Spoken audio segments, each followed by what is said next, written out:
సంజన గారికి ఈసారి ఇంత పెద్ద అన్ఫేర్ జరుగుతుందని అనుకోలేదు అని కొన్ని కామెంట్స్ వచ్చినాయి. ఏంటంటే సంజన గారికి ఫ్యామిలీ వీక్ లేదు ఈ వీక్లో, 10th 11th week family week కదా.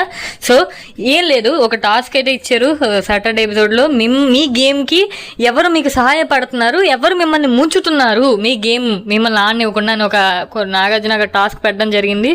సో అఫ్కోర్స్ అందరికీ మ్యాక్సిమం కొంతమందికి 2 ఓట్లు, కొంతమందికి 1 ఓట్లు వచ్చి, బట్ సంజన గారికి 4 ఓట్స్ అయితే వచ్చాయి అనమాట. అంటే ఏంటంటే సంజన గారు నా గేమ్ ముంచేస్తున్నారు అని నలుగురు ఫీల్ అయ్యారు. సో హైయెస్ట్ ఓట్స్ సంజన గారికి రావడం వల్ల బిగ్ బాంగ్ అనేది మన బిగ్ బాసే డైరెక్ట్గా వేసారంట. సో బిగ్ బాంగ్లో భాగంగా 4 ఓట్లు హైయెస్ట్ ఓట్స్ సంజన గారికి రావడం వల్ల ఆవిడకి 11th వీక్ వచ్చే ఫ్యామిలీ వీక్ అనేది క్యాన్సిల్ అయిందంట. సో ఆవిడ చాలా బాధపడ్డా, ఇంటికి వెళ్ళిపోతాను నేను ఉండనని కూడా అన్నారు. బట్ నాగార్జున గారు నువ్వు ఇంకా అంగీకరించాల్సిందే, బిగ్ బాస్ ఒపీనియన్ అనేది నీకు ఫ్యామిలీ వీక్ లేదు అని చెప్పేశారు. చాలా బాధపడ్డారు. సో సంజన గారికి జరిగింది ఫెయిర్ అన్ఫెయిర్ అనేది కామెంట్ చేయండి.